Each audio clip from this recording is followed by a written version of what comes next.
For pretty much all of human history, the world was what you could see right in front of you. Dangers were, well, visible. A predator lurking in the grass, a stranger from a rival group. And justice? That was something you could actually touch and feel. A public ceremony, a face-to-face talk. But today, the biggest forces that shape our lives are completely invisible. So, what if the very systems that we think keep us safe, keep us fed, are also creating a kind of violence that we're basically trained not to even see? That's the huge question we're going to dig into today by looking at our modern world through the lens of a world that's almost totally disappeared.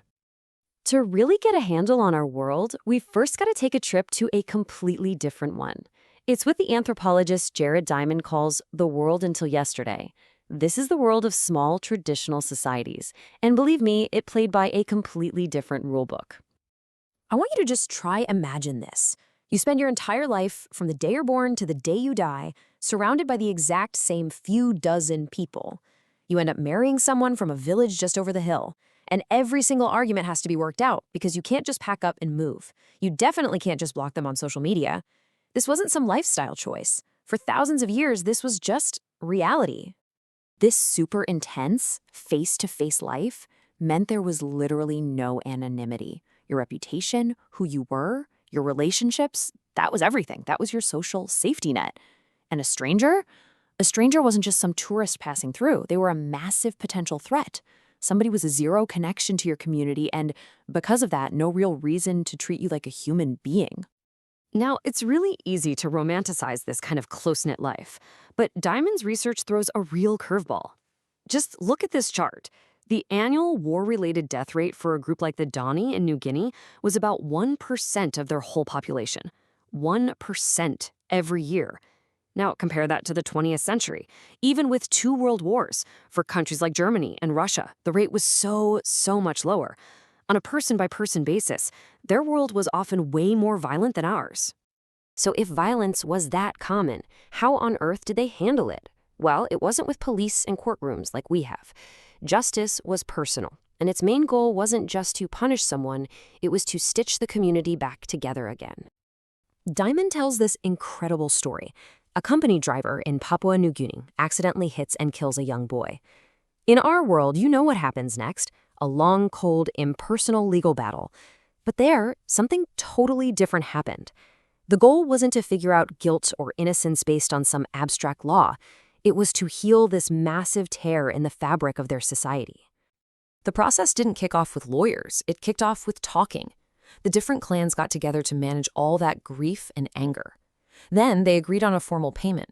But honestly, the public ceremony, the act of exchanging it, was way more important than the money itself. The entire point, from start to finish, was to fix the relationship so everyone could go on living side by side.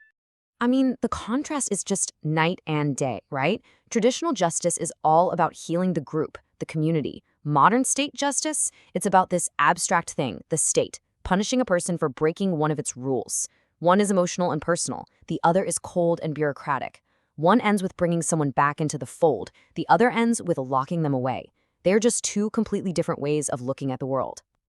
Okay, so we've got this picture of a world where violence and justice were out in the open. They were personal. Now let's take that understanding and completely flip the script. Let's look at our own world through the eyes of the philosopher Slavoj Žižek. He argues that our obsession with the violence we can see makes us blind to a much bigger problem. So Žižek makes this really important distinction. First, there's subjective violence. That's the stuff we see on the news. Crime, terror attacks, riots. It's a big explosion that shatters what we think of as normal life.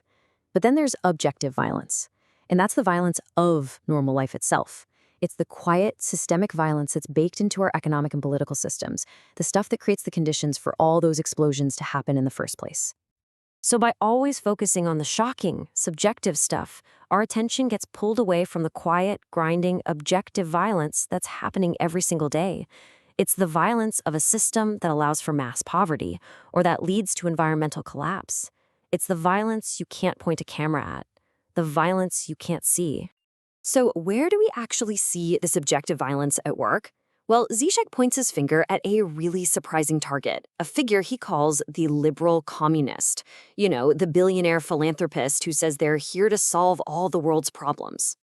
These are the folks who go to places like the World Economic Forum in Davos and tell everyone they can bring together ruthless, profit-driven capitalism with social responsibility. They truly believe you can have your global capitalist cake and eat it too, that you can fix the world from inside the very system that's breaking it. And this leads to this wild contradiction. Think about someone like George Soros, who spends half his time on brutal financial speculation, and the other half using that money for humanitarian aid to fight the effects of that very speculation. Or Bill Gates, whose incredible charity work is funded by the same kind of market dominance that creates systemic inequality. In order to do good, they first have to take part in a system that creates the very problems they later try to solve. This is their playbook. First, you show you're genuinely concerned. Then, you argue that only private business, free from pesky regulations and taxes, can really fix the problem. The system hurts people and then presents itself as the only cure. That, right there, is objective violence in action. So, let's bring these two worlds back together. What happens when we look at our modern, supposedly peaceful society through the lens of that world until yesterday, but now we're armed with Žižek's ideas? In Diamond's world, when someone was harmed, it was direct. Justice was a personal, communal act to make things right again. It was all out there for everyone to see. Žižek comes along and shows us that in our world, the biggest harm isn't in those big, spectacular explosions of violence, but in the quiet, anonymous, day-to-day working of the system itself. The violence has been laundered. It's been made invisible. So here's the fundamental trade-off we've made. We've swapped a world with high rates of person-to-person violence for a world with massive but hidden systemic violence. We've traded personal, restorative justice for a cold, impersonal system that punishes individuals but never, ever questions the system that created them. And all of this leaves us with one final, really unsettling question. We look back at these traditional societies, and we might call them violent or primitive. But after you start to see the invisible violence that's just considered normal in our own world, can we really be so sure our way is better? What have we lost in exchange for everything we think we've gained?